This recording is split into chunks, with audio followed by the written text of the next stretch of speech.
One of the interesting things about my busing system, especially when it comes to instruments, I tend not to have individual buses for groups of instruments. A lot of mixes or sessions that I get or other mixers will tend to mix that way.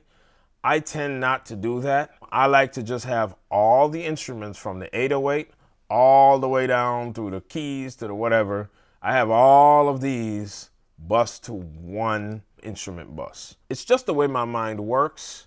For me, if I have a drum bus and like a guitar bus and a keyboards bus, what that does is it gives me the opportunity to start second guessing things. It's easier for me to go, I wonder if I need to turn the drums up if I have a drum dedicated bus where I can only affect the drums.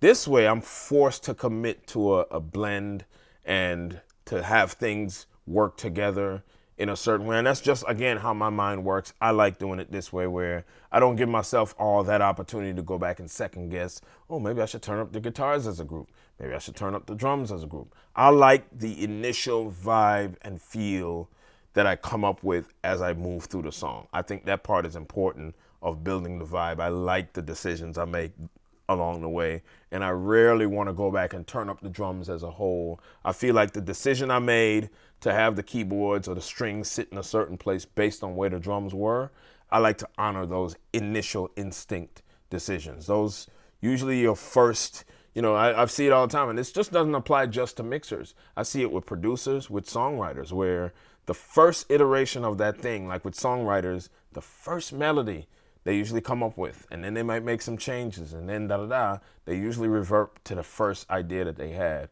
And so I like to just honor that thought process with my buses. I usually don't have a drum bus, a this bus, or that bus. I just every instrument to one bus. A lot of times when all my instruments are bused to an aux before they go to my main aux, what I find useful with that is on that aux, I can do things like, say I wanted to filter out an entire section of the music, then I can put the filter on the instrument aux, and then I can automate the filter. I can automate when it starts, when it ends, that kind of thing, and make the whole track filtered out in a certain section. I do that on different records sometimes, like with Uzi Vert or with Drake or, other people who require that kind of thing. So that's a handy thing to have the instrument bus. On this particular song, I didn't need to do that. So that bus is just at 0 and then feeding my main bus. And then on my main bus, like I said, I don't put anything. Right here, what you see is the FGX, the Slate Digital FGX. And this just helps to where when I'm printing this for a client, for them to listen to, I want it to be at a certain level, because 9 times out of 10, the client is comparing my mix to something that's already out and mastered. So I want to give my mix a fair shot when they're comparing it to other things that are released. So that's why I have this on the main bus. But when I print the mix for mastering, I disengage this. It's usually bypassed.